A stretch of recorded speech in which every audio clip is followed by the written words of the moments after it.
You have pure racism discrimination in the formula. You have a lot of rape happen. People got raped. People also got killed. This man assigned 10 assassinations that's already on FBI files. So it's no, and then he assigned bombings, man, in Toronto, Canada, and in the United States. They have that on the file. That's public information. So we're saying the FBI turned theirs over. We just want to know what the we just want to know what the Central Intelligence has as of 1981 when he landed. Was he actually, I mean, we want their confirmation. Just like you all ask and you all confirm that MBS is the one who had Khashoggi killed at the embassy. We want to know if the United States at that time did actually order that to happen, for him to infiltrate. Because again, his story does not add up.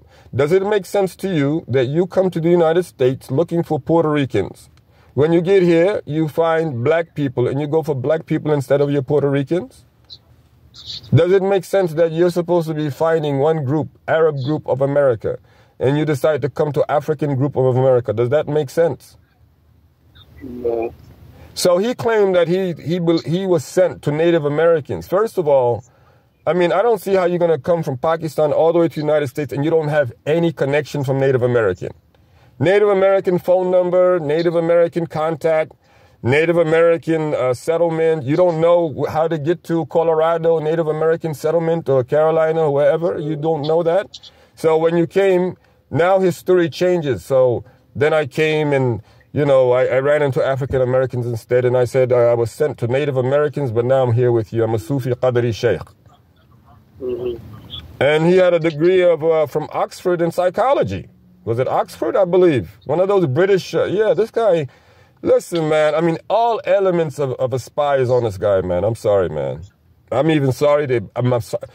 It gives me no pleasure. This guy is dead. He died about a year or so ago. It gives me no pleasure whatsoever. The only pleasure that I have is for the Quran, defending and protecting and preserving the Quran. That's how this thing happened, you know? I mean, you know, before he even died, I was like, listen, man, he's got to answer the Quranic questions, man. Quran is asking, then the Suleimani Brigade was sent, and that was it.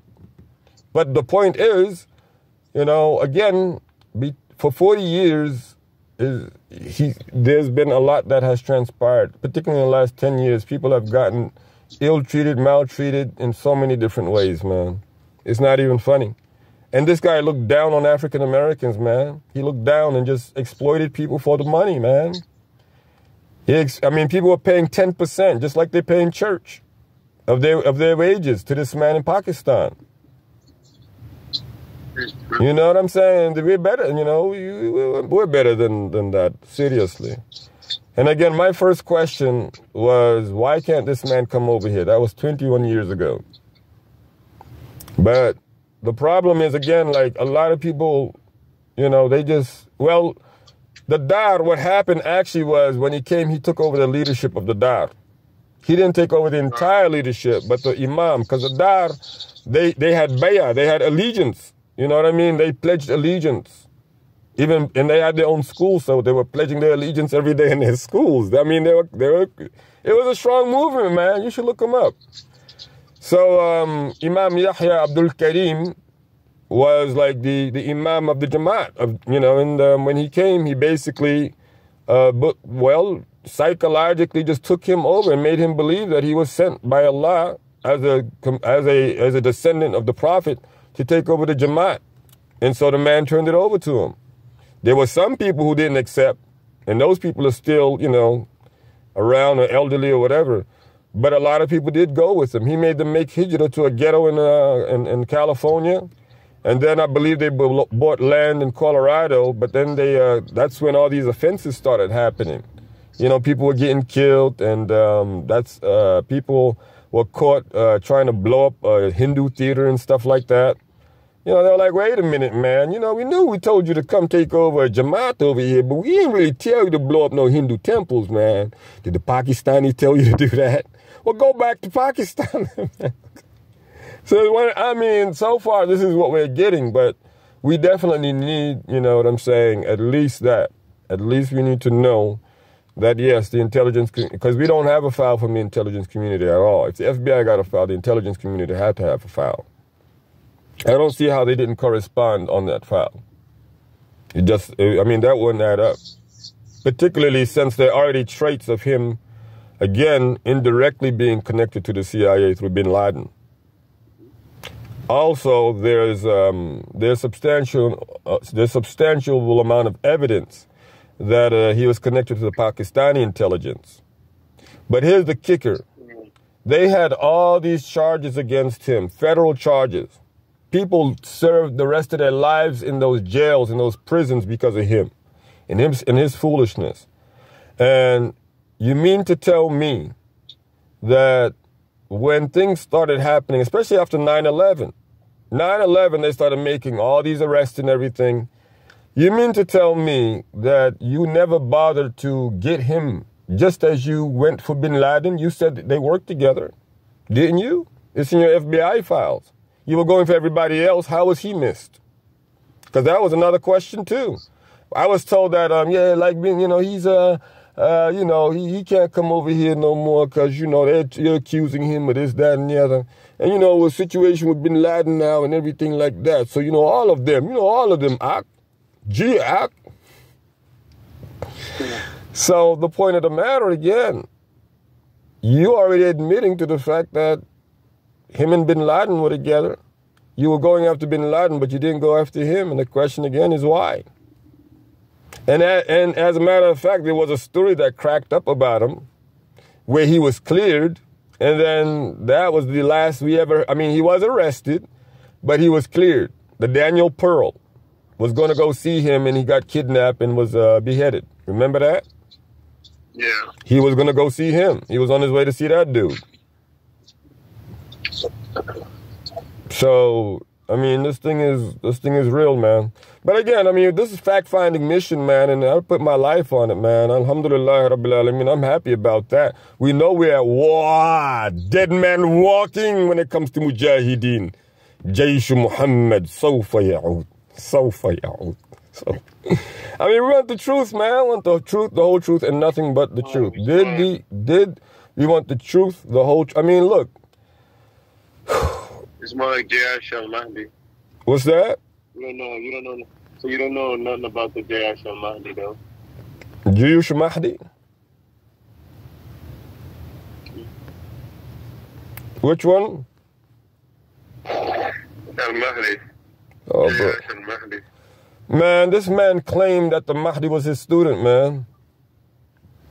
There's one Hafiz student, and I'm going to quote him, and I was just thinking about what he said earlier, like today. I was like, wow, that's weird. He said, here we have the Holy Quran from Allah and all the prophets that are mentioned in there in the Quran. He said, but this dude, seems like he's outdoing all of them. This guy got miracles. This guy can fight jinn. They imagine that this guy is able to fly into America when he comes. Nobody's able to see him. I mean, this guy got it all, man. This guy goes to the court of the Prophet, sallallahu alaihi wasallam. They make decisions there. This guy's even taking people to paradise. People testified to the fact that this man took them to paradise. I'm like, my goodness. I mean, so that's sad, man, for you to think and to believe, you know, particularly after his predictions. He had a lot of predictions, man, like Obama was going to be like the last president. The world was ending. That Imam Mahdi would be on the scene in just a few years. Also, you know, things all that brainwash bullshit. Exactly. Telling people. Yeah, it is brainwashing, indoctrinating people. So he had them like do a number of things, like we're going to be eating grass soon, so everybody pile up on food. I remember that one. So why was Malika all up in there?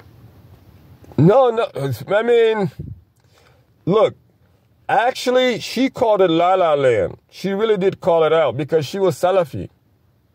You know what I mean? Like this, when he came, he broke up the Darul Islam. But I don't think she was, I mean, she may have watched it from the outset, but remember, we went to Africa in 83. So we really, you know what I'm saying? We got to remember that part. 83, we were out. So, I mean, he took advantage of them for 10 years while he was around. And then he was banned from coming back to America, but his followers still able to go back and forth to see him freely. Isn't that something? What does that sound like to you? Does that sound like a special deal or not? I can understand you being banned. And, you know, you're never able to come back as a deal because you did so much stuff around and all that. Even that I can get. But I don't get why after 9/11, since they're claiming that you and Bin Laden were in cahoots, why the two, you know, why you didn't go for him? Like you threw 14-year-old boys at Guantanamo Bay. You did that. Right. You know, you bombed up a bunch of people who are having their wedding ceremony. You did that. But why didn't you go after this man? And on top of that, every year, every quarter, these people go over there and carry packets full of money to this man. And so I'm like, wait a second. And he's the spiritual leader because of the fact that he fights off spirits and demons and jinn. So, again, I asked the man, I say to him that, you know, like how many people actually were possessed by jinn? And he said, I don't know. So if you don't know how many people were possessed over a period of 40 years, then how many people really were healed? I mean, you may still have some people possessed running around. That's a possibility.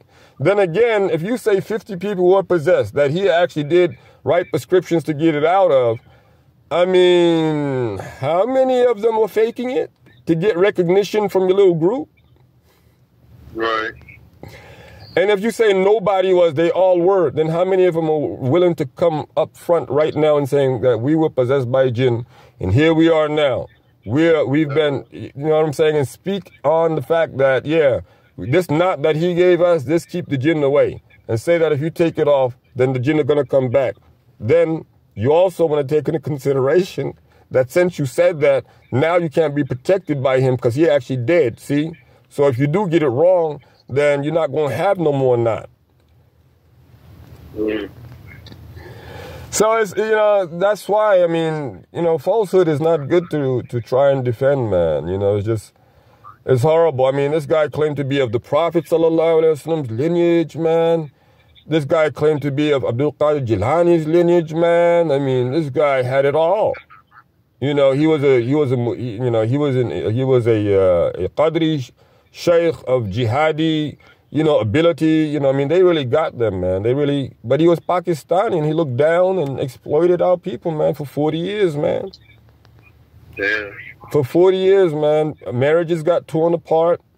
There were shootouts. Everything happened, man. 2 people got shot while he was trying to take over. So, it's a deep situation, man. Again, you got nepotism, you got favoritism going on, a certain family, you know, his family. This guy dies and leaves everything to his wife. And he got sons. There are men walking around here, grown men, grandfathers walking around. And you're going to put your wife in charge of them? I mean, how well was your schoolage, man? I mean, you taught people for 40 years. You mean after 40 years, I mean, the best you can do is have your wife direct the show for you? I mean, it's possible she speaks better English than you. Maybe I'm just saying.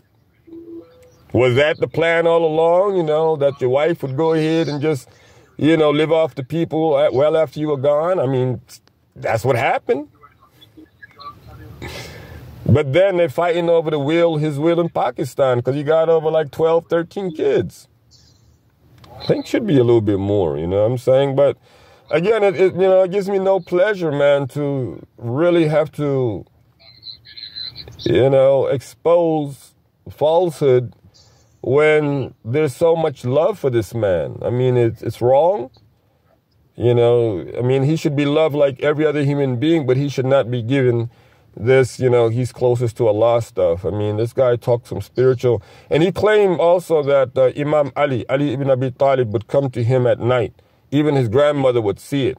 and he would be putting his finger, and Imam Ali would put his finger on his lips and say, "You be quiet," and then he would take him, little Jilani. Wait, man. That's, you know why he did that, though? Wait. He wasn't a Shia. You know why he did that? Because, do you know? No. It's not a Shia. It's not necessarily a Shia thing. But do you know? Let me tell you why he did that. If you really want to know why he did that. Do you want to know why he did that? Why?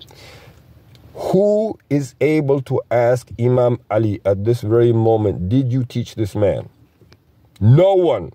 Not a single person can stand up and say, I'm going to go ask Imam Ali if he really did teach Mubarak Jilani. Not a single person. Not a single person. So since nobody's going to step up and just use their brains to do that, I mean, he's going to keep telling you what he knows you're going to believe, period. I told him Imam Ali and they believe me. Well done, Agent Jilani. Now, next thing you need to do is get them out the cities. They have masjids and all type of businesses there. Try to get them out on the rural areas. California's a good one. There's an airstrip and everything. They'll believe you. And so he reports back. We got him too.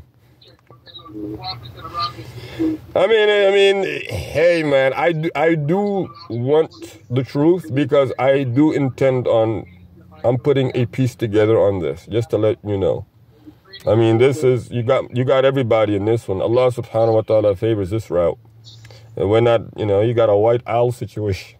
White owl, man.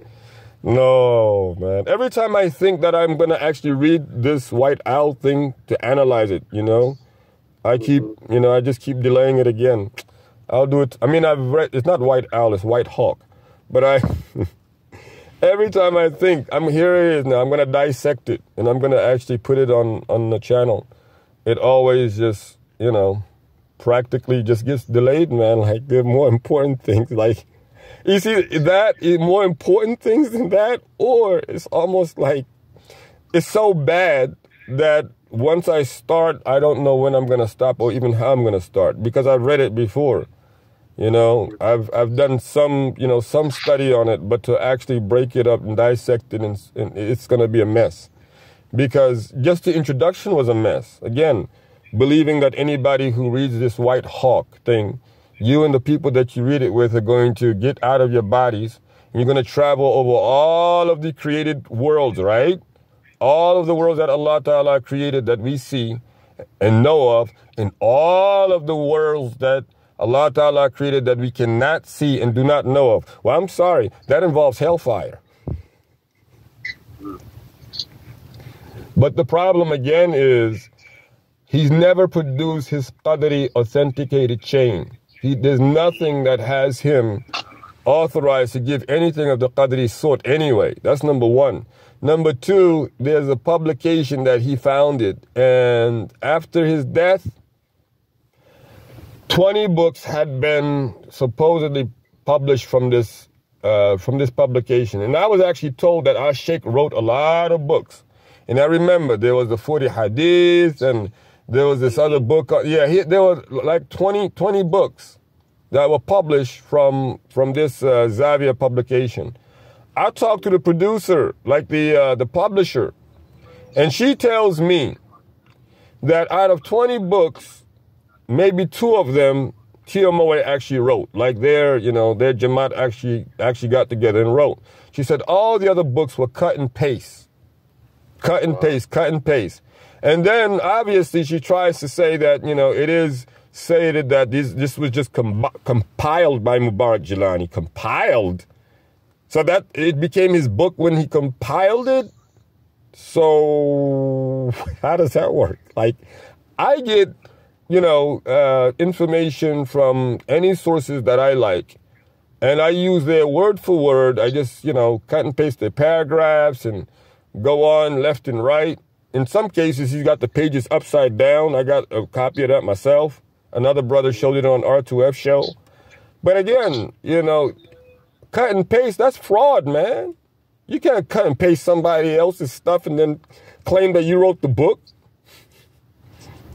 Yeah, that's. You got to really cite your sources for everything there.